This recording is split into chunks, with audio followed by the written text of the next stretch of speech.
P2G presents Black Girls in Web3 podcast. Hosted by Wanda Suero, also known as Salty Coffee, Dazzle Daniels, also known as Dazzle D, and myself, El Ruby Thomas, known as Miss Ruby, Crypto Queen of Harlem, y'all. Tune in weekly as we strive to educate and elevate our community's financial literacy. We bring you professional and expert speakers, share insights from our personal wealth journeys, and introduce workshops and resources to empower you. Join us every Friday at 7 p.m. Eastern on youtube.com at P2G Networks TV for an hour of Black Girl Power, where we're shaping the future of finance in Web3. Peace and see you there.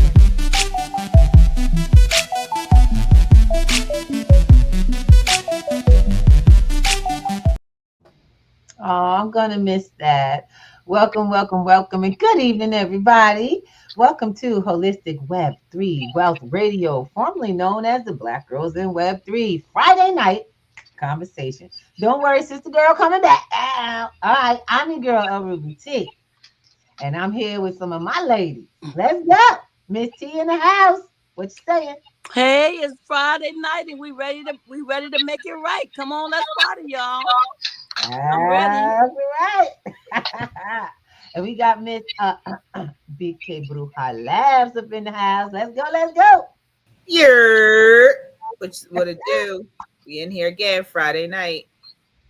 Doing it what it do. That's right. Let's get it started because today we get to introduce you to the heart of the group. Today we get a beautiful interview with a system, system mama, or AYO. Yes. Handy Candy. And she says she's very connected to that name. I'm going to have a couple questions about that. So, I'm going to get up in your business today. How are you today, lovey? I am so grateful. I give thanks and praise and thanks. I truly do to be here with you sisters. We had a good time for the pre-discussion, and so I'm just looking forward. Looking forward to this. Oh my goodness. See, Miss T been talking you up. I couldn't wait. I was like, let's get it done. Let's go. Let's get it in the room. Because I know I'm blessed. I'm considered very blessed with the women that I get to be exposed to, and energy is crazy. I love it. Yeah. And to hear that we are all in alignment and that this has been a part of life and people are at different levels of it, teaching us to connect. Man, don't start me up. And we on a Friday night about to let loose. Let's go. Can I ask you a question, Mama? Yes, ma'am. What are we going to do tonight? We're going to have a discussion about Black Love Day. I'm blessed to be the founder of it. We're going to have a discussion about the importance of having an open heart as we're moving towards February 14th, where a lot of people are celebrating Valentine's Day. We're going to talk a little bit about the importance of Black folks to instead celebrate their self, particularly for 24 hours during February the 13th instead, which is Black Love Day, the importance of the transformation that can occur when you really, really love yourself and take care of yourself instead of loving and taking care of everybody else, right? And I guess whatever else will come up to lead us into some discussions about the importance of having loving relationships. And then I hope we get a chance to do a little bit of breathing. I'm also a certified breathologist. And in working with the breath, we get a chance to open up the heart. So I'd love to offer an experiential moment where we can slow down and breathe and feel the energy. And then I may just have us move and feel the energy. Well, we just gonna kick it and see what comes up. How about that? I think Mama's a little she's a little bit more fire than I am. She said she's gonna kick it, man. Yeah, sure we're gonna kick it. Yeah, we're gonna like kick a party Friday night to me. Yeah, That's on time. yeah. We're gonna have some fun. I'm a holistic practitioner, and I'm a very spiritual person. Yes, but I'm also a person that likes to have fun. I like to live life to the fullest, and so we're gonna kind of see what comes up with all that discussion, and I'm gonna be guided by you all and your questions. And if I talk too much, I'm a storyteller, so y'all slow me down and say, Mama Ayo, we got some questions, shh. Okay. Never that. I'm gonna go. So we're gonna kick it to Miss T. She's gonna ask the first of the questions because she has more Yes. Well, the first question I want to ask you is that what made you create Black Love? Like, why don't you celebrate February 14th, but you created your own holiday called Black Love? What made you do that? Oh, okay. That's can be a long story, so I'm gonna try to shorten it. Uh, Okay. I've been a person who did holistic health and had started mixing culture and health. Uh, I started maybe around about age 19, Mm-hmm. and here at 73, still mixing culture with health. I saw the relationship that in our Black culture, there was a lot of unhealthiness, and that if we could talk about culture from the perspective of health, that would elevate us. And so in this cultural journey, also with the healing journey, I had a lot of challenges from marrying very early, first husband. Then we ended up, we separated after 9 years of marriage, and attracted a second husband who was actually addicted to crack cocaine. And part of my first relationship with the first husband was also, we was smoking, drinking. We went overseas, got married very early. And so we were introduced to all kinds of marijuana and all sorts of pill dropping. And so my whole relationship had to evolve with myself, knowing that my father had been an alcoholic. It's a lot of anger and pain. I was depressed for years. And I was doing this work with communities. My mother was always a community activist, a race woman. She introduced me to the love of my Black people. And as I did my work in between these relationships with these husbands of mine, they supported me, but I ended up most of the time having to go my separate way because they were diverted with a lot of their own challenges. I was blessed to start an organization called the African American Holiday Association after having a newspaper for 9 years called Positive Energy Newsletter. And the newsletter talked about all the things that was going on in culture and holistic health and wellness. And I was in D.C. I was born and raised in Native Washington as a Native Washingtonian.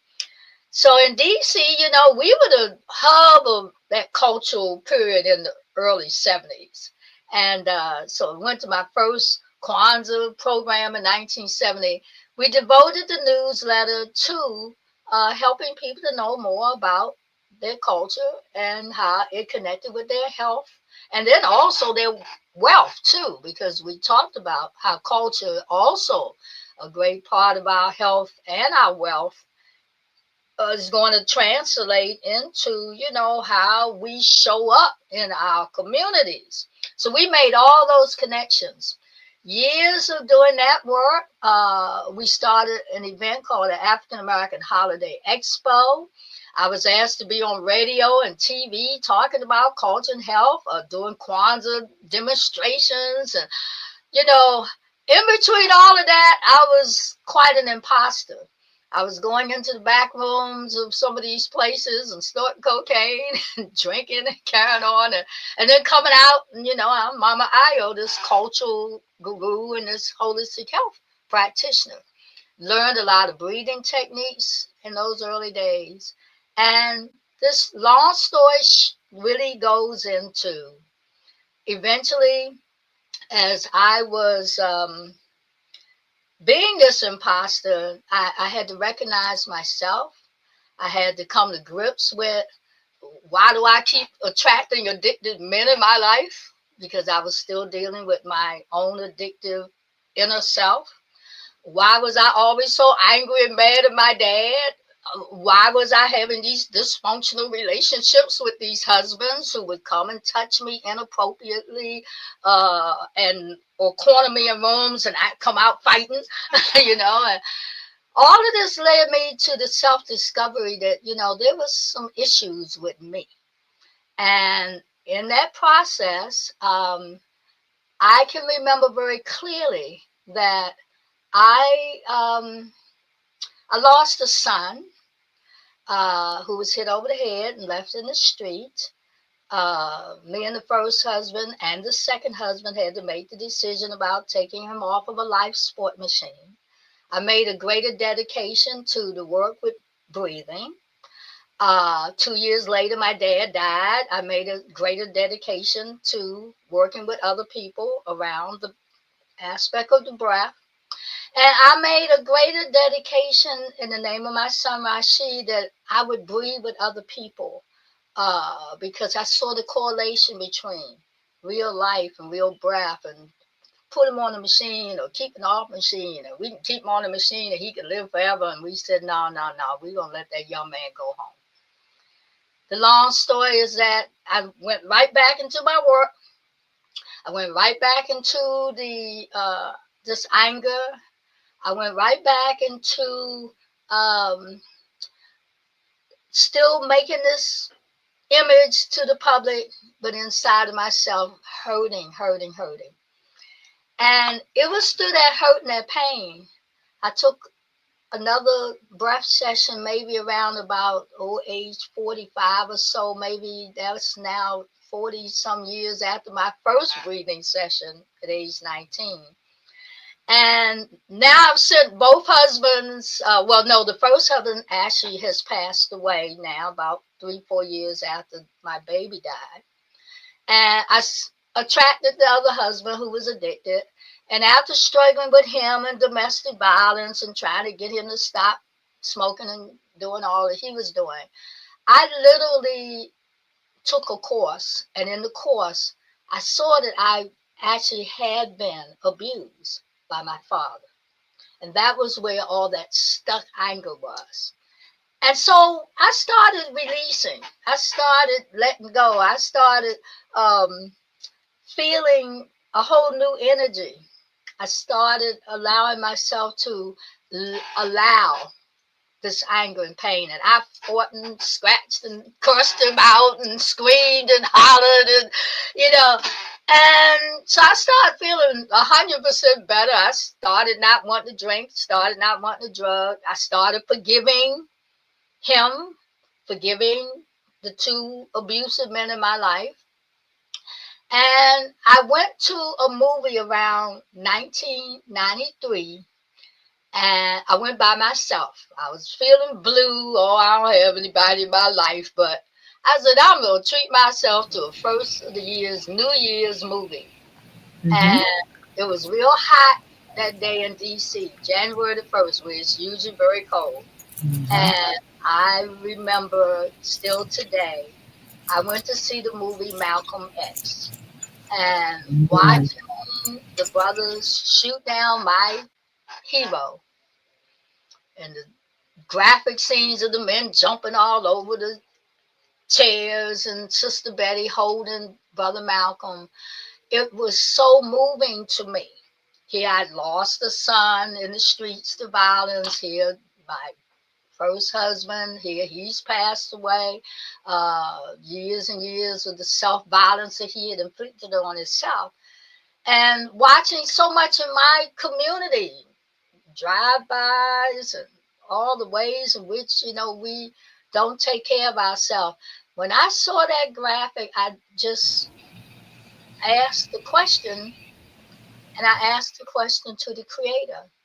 And through the sunlight of this bus that I had gotten on as I left the movie, I heard the voice of God say, we need more Black love. We need more Black love. I asked the question, what can I do to stop violence? And I heard that answer. We need more black love. And then for the next 40 days, lots of miracles, books falling off of shelves that opened up right to the page that indicated the number 13. Tony Browder's book from the Browder Files. He's a very well-known historian and artist and a writer. His book literally fell out of my bookcase and it opened up to the importance of the number 13. And so I'm hearing this, we need more black love, we need more black love. And I'm saying, well, how do I interpret this? And I finally hear this message, oh, maybe we ought to start a holiday. You're the founder of African American Holiday Association now. You've started this organization from these expos. And he talked about 13 being a transformative number. So I said, oh, okay. And then I looked to the books about Ashaka Musa, Barrett Shango, talking about European holidays, African people.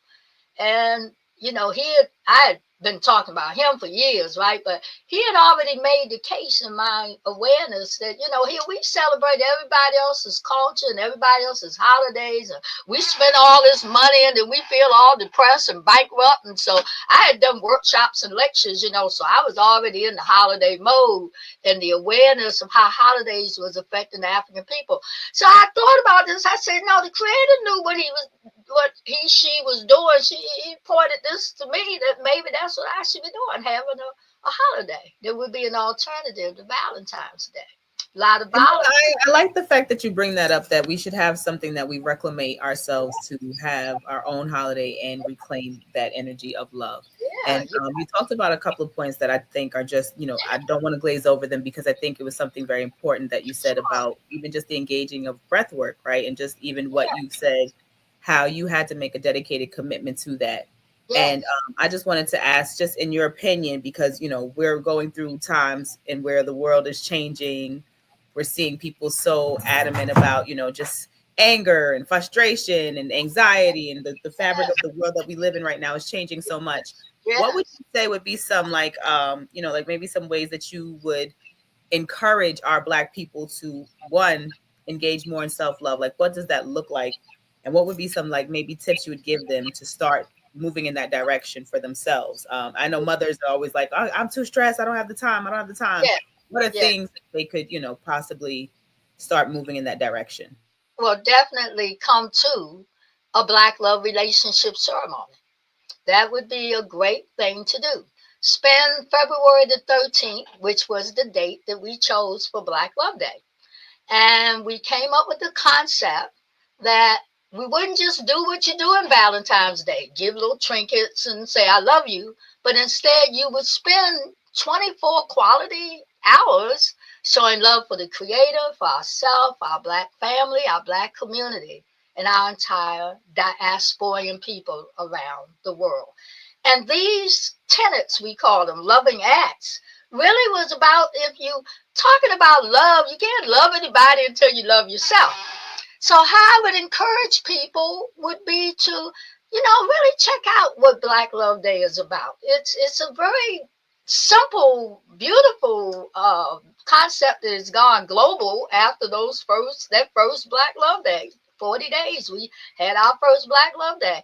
And people have embraced it, I think, because it's so simple. They recognize that there is a lot of limited beliefs in our community. We're the community that was taught not to love ourselves from the enslavement of us as a people. And if you've been taught not to love yourself, which was real clear, a lot of the abusive messages that my dad had instilled in me, touching me inappropriate from age 8 to age 13, I was holding in a lot of the pain and the anger from that.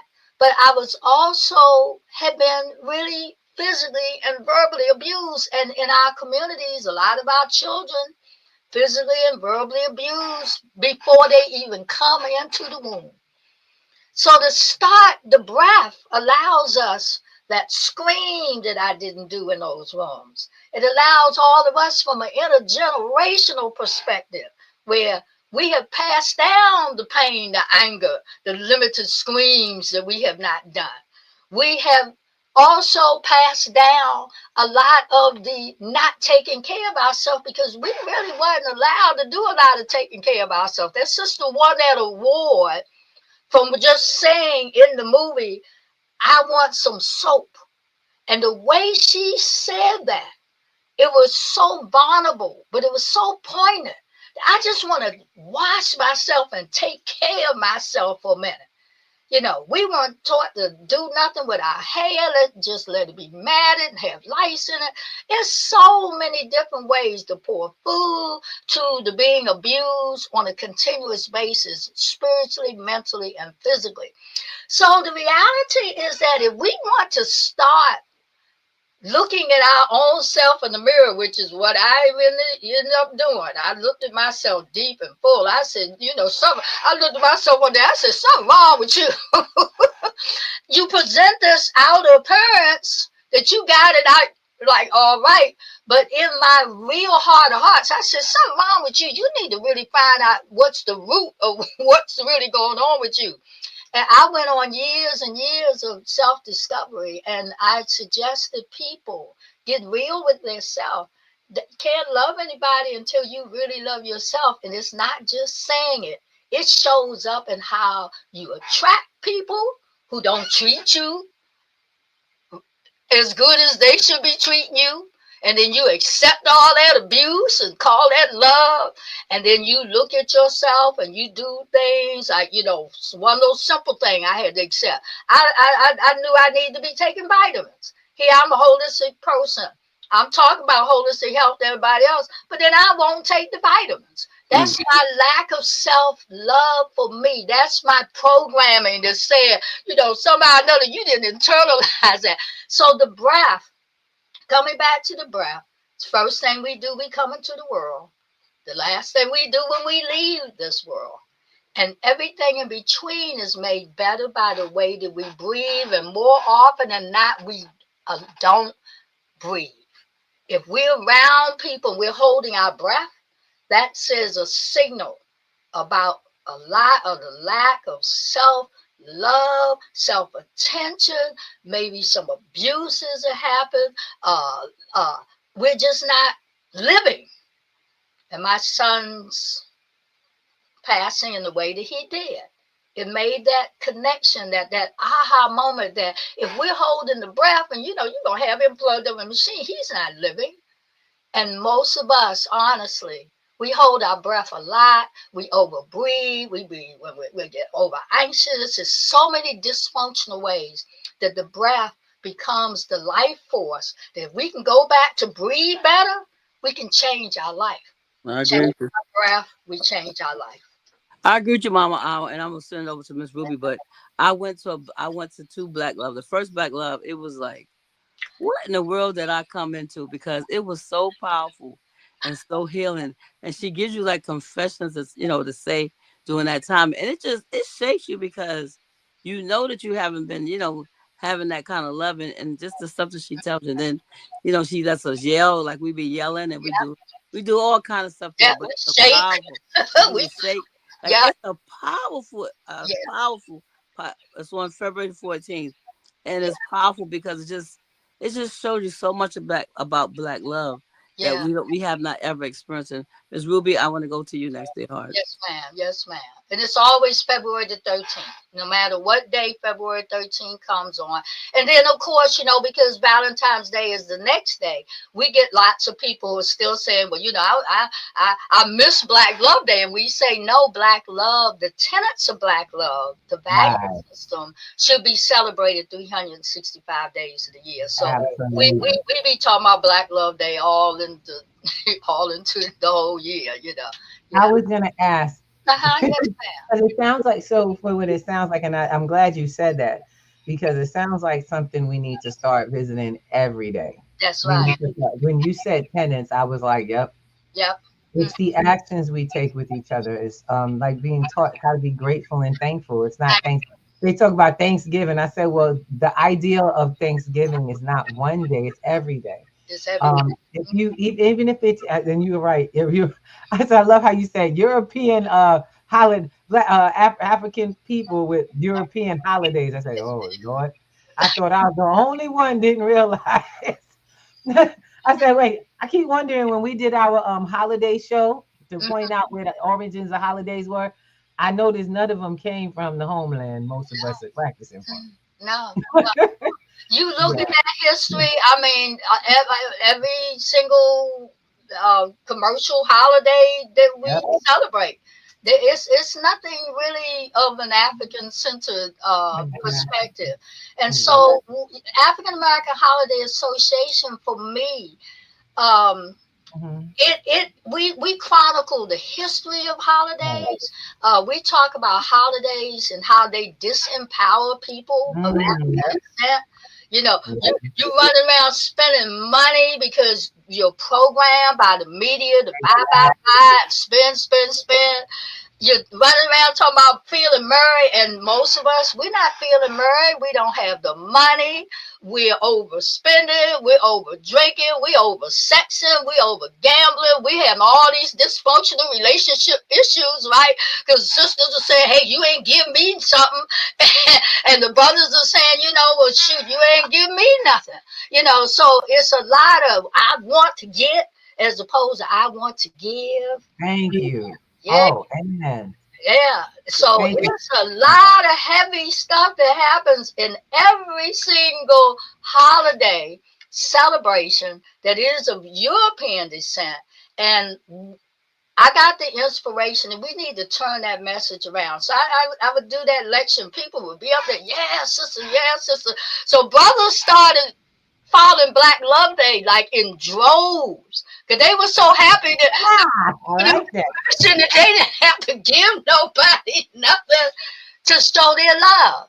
And then there was other sisters who were saying too, they saw the hypocrisy in that too. They hear 1 minute we bawling and cursing each other out and fighting and arguing over all these various challenges. And then on one day, you know, you told that you got to be a Valentine. That didn't even happen for us. It didn't even come out of our culture. There are some concepts though in Valentine's Day though that are of the essence, and I want to introduce the heart.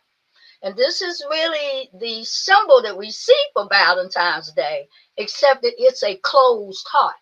And so this is an open heart. This is an African Adinkra symbol called the Akoma.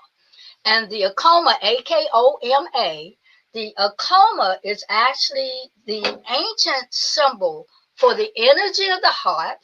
It relates to be patient, get a heart, endure, be tolerant, all of those loving concepts. It was passed down by the people in the Côte d'Ivoire, West African.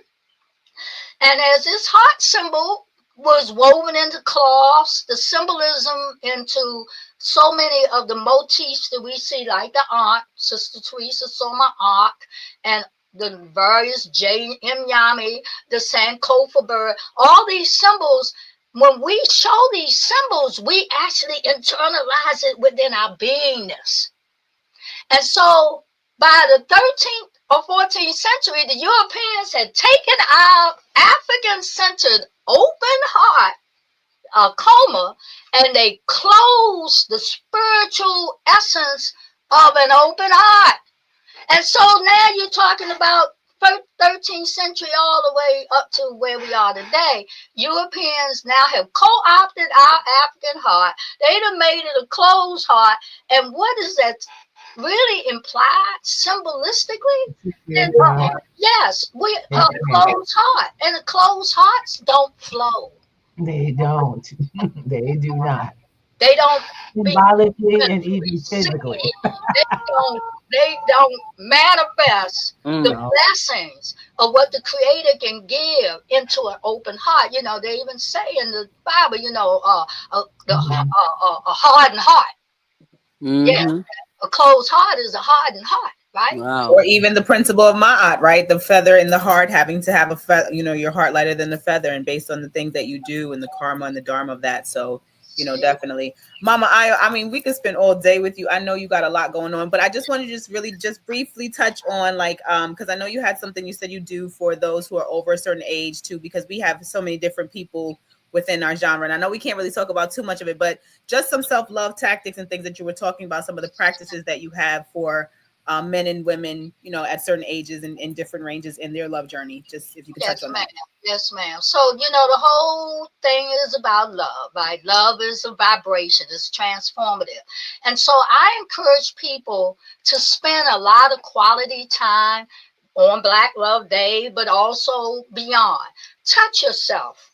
Allow yourself to touch yourself. Stroke yourself from your shoulders down. The shoulders hold a lot of tension. So just stroke yourself. Y'all do it, sisters. Y'all, if nobody's touching you, touch yourself. Don't wait for everybody to touch you. You touch yourself. Touch your breast, okay? This is your nurturing aspect of you.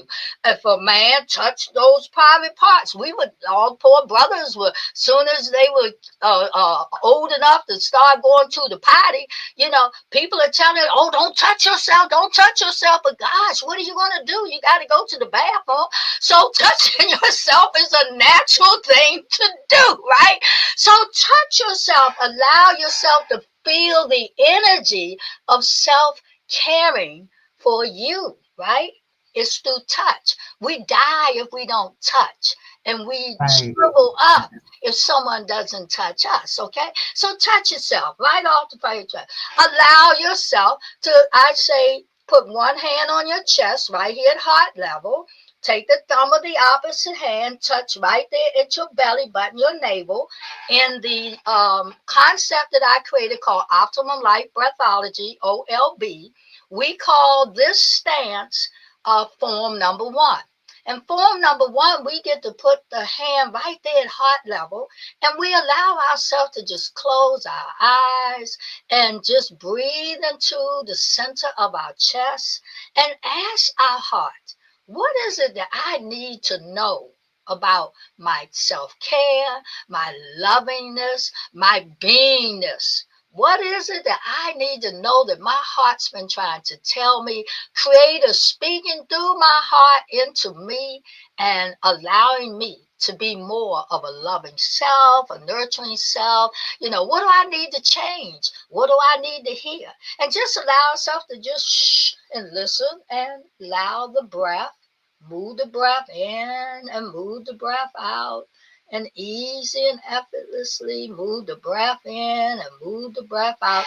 Notice the position of the hand on your chest. Notice if your hand is going up and down. That means you're one of the 9 out of 10 people who needs to breathe more efficiently. So say to the heart, slow down. Let the heart be open and free, and allow me to know more of who I really want to be.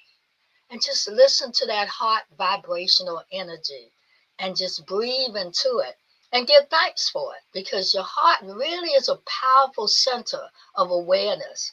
And our gut, another powerful center of awareness, and we give it all up here to this brain, the computer, right? Right? That's why we have so much anxiety and panic attacks, because always you try to think it through instead of allowing the intuition to come through. And then one last technique, we were talking at the beginning, we were talking about movement and allowing our fluids to move, okay? So we pre-programmed that, right? We knew we should talk about that. We are people that sit too much. We're not loving our bodies enough when we sit too much. So we got to allow ourselves to stand up and move and shake. When we're angry and we're stressed out, we need to thought, I call it. We need to move the body. We need to push out,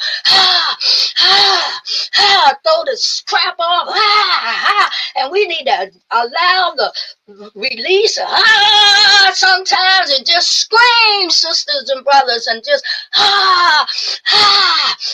and just jiggle and move and shake like a bowl of jelly. And then when we do that, we are moving vital fluids through the body, and then we slow down and we go back to form number 1, hand on chest. hand on belly, and we inhale into the hand on the belly, and we let go and let the belly just be soft and relaxed. We've let go of a lot of the tension. We've let go of a lot of the anxiety. We've let go of all that stuff that settles down, and now we have moved it forward as we inhale into the nose and open the mouth and just go, ah. And inhale through the nose and open the mouth and just go, ah. And watch your shoulders and watch your upper chest and tell your chest to be still. I'm letting my belly do all the work. Inhale into a soft belly and just open the mouth like a sigh and just go, ah. And as we feel that moving gently through the body, just give thanks and praise because you have life. Give thanks and praise for your ancestors who gave you life. Give thanks and praise and thanks that your heart knows what you truly, really need. And give thanks for the heartfelt energy that has allowed you to take just a couple of minutes to take care of yourself and slow down. Mm-hmm. So slowly begin to open your eyes and we come back to our room. Ooh, man, I already feel it in my body, like my shoulders feel better. Powerful, Mama. I done got my city back, y'all. Yeah. I That was love so it. powerful, Mom. I can't wait because Mama have breathology classes and stuff like that people can register. So please So check wait out her a minute. website, Get y'all. that. Yes, I will. We're gonna put this up right Yes. now. Thank Because you. I have a question. So I do have a question. Sure. Yeah, we're open to certifying you as a breathologist so you can heal yourself, heal your family, and heal all your community. Yes, ma'am. I agree. Thank you. Because I'm looking forward to class. Yeah, come on in. So actually, I want to just come in and just say, one, I want to say thank you for being with us all here, That was all with us the way you have. You brought your whole self to this space, and this is what we ask. This is what we want. We want people to share all of who they are. This is why we open this space, because it's not about us. It's about all of us. Thank you. And I'm so, Miss T, thank you so much for just, if it were not for Miss Teresa, we would not have had this experience of you and ourselves. Oh my God, y'all don't understand. And I understand why we had such a challenge trying to get this thing, but it was powerful.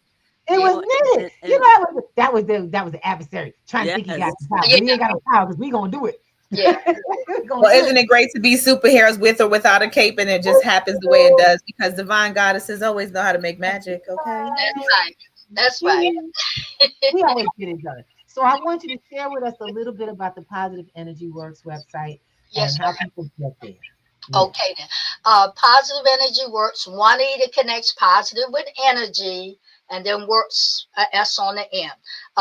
There is a European woman who has a positive energy site. So if you go to my site and you put the two E's together and you see somebody that don't look like me, okay, you know you're at the wrong place, right? She's a nice woman, but you're at the wrong place. So you want to connect positive with energy because actually that's our saying. That day that I went to that movie, lonely and feeling blue, a girlfriend of mine said, we need more positive energy. And I said, yeah, that's right. That's what we need, positive energy. And so that became my slogan in those days. And it's still how I operate now.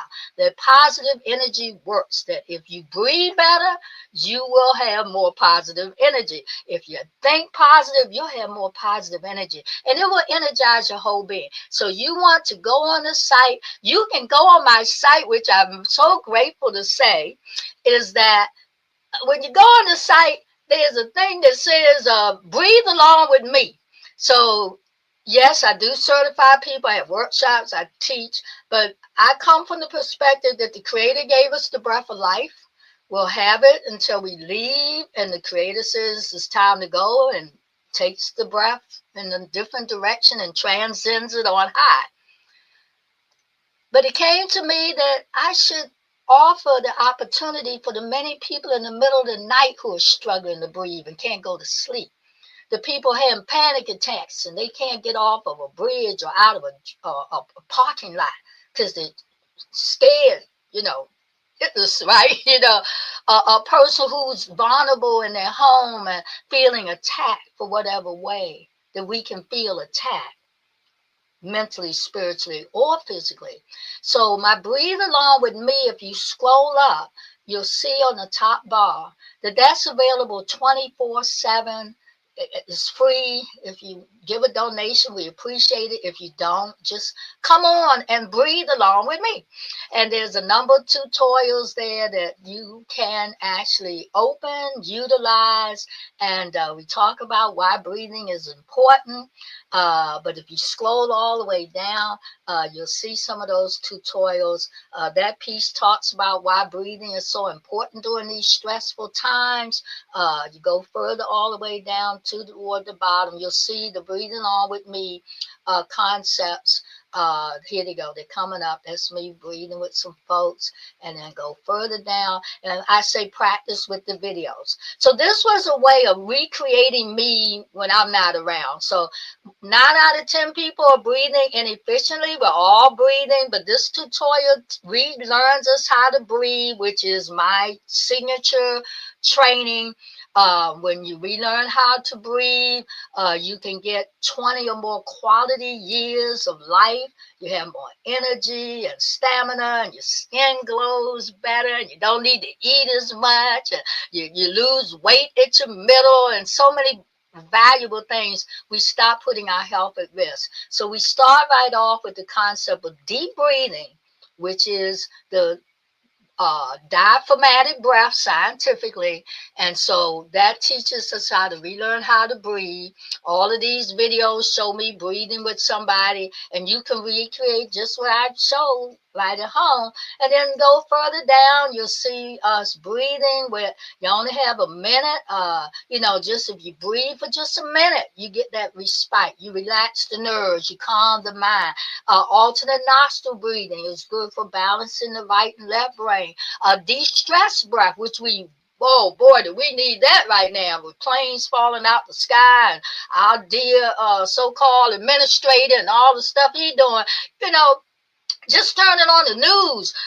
You might just need to stop, put your hand on your chest, and just allow the de-stress breath. It's a very important breathing technique, and it's also a great technique if you're attempting to stop a habit. The de-stress breath is the breath technique that you can use. Mama, you know what? We're just gonna tell people to click on that link. Yeah. And then just get to work. And then Let them go for it. if you have more information, Mama, reach out to Mama and let her know, what's going on, because she has a plethora of information, and she's about healing and making us be whole. Yes. So we're gonna turn it back to Ruby, Mama. Thank you, Mama. I love you. I love you. I'm coming to visit you this year and hang at your house. All my black love to all of y'all. Yes. Open heart. Love all of y'all. Yes. Thank y'all. I love you too, Mama. We love you, lady. Can't wait. I can't wait because I plan on coming through. You got to let us know. Yes, February 13th, Black Love Day. We are spreading that message wide and far. Thank you, AYO, for that. You got to let a sister know, and we'll be bringing the folks with us. That's the weekend of my birthday, baby, and I've been looking for something to do. So if you got somewhere for me to be, you let me know. Okay, all right. We shall definitely include you in any of the concepts that we can share with you.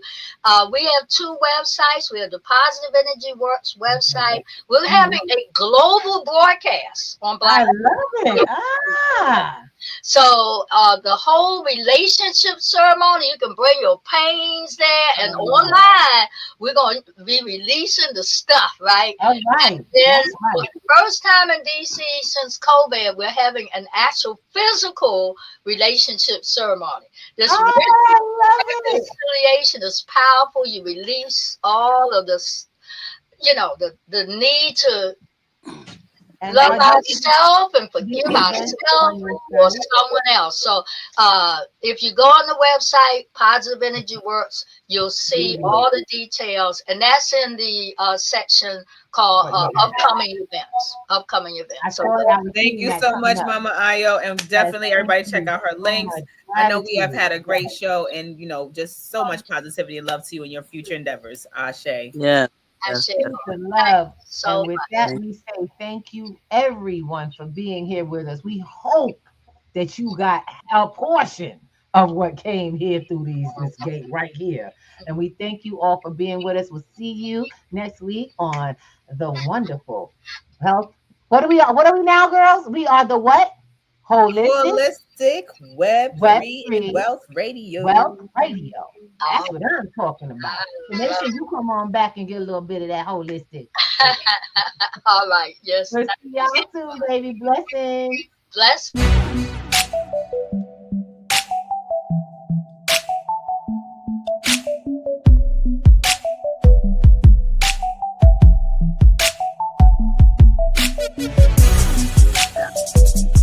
That's like, can you hand me some? You still have my water, baby? I don't know what I did.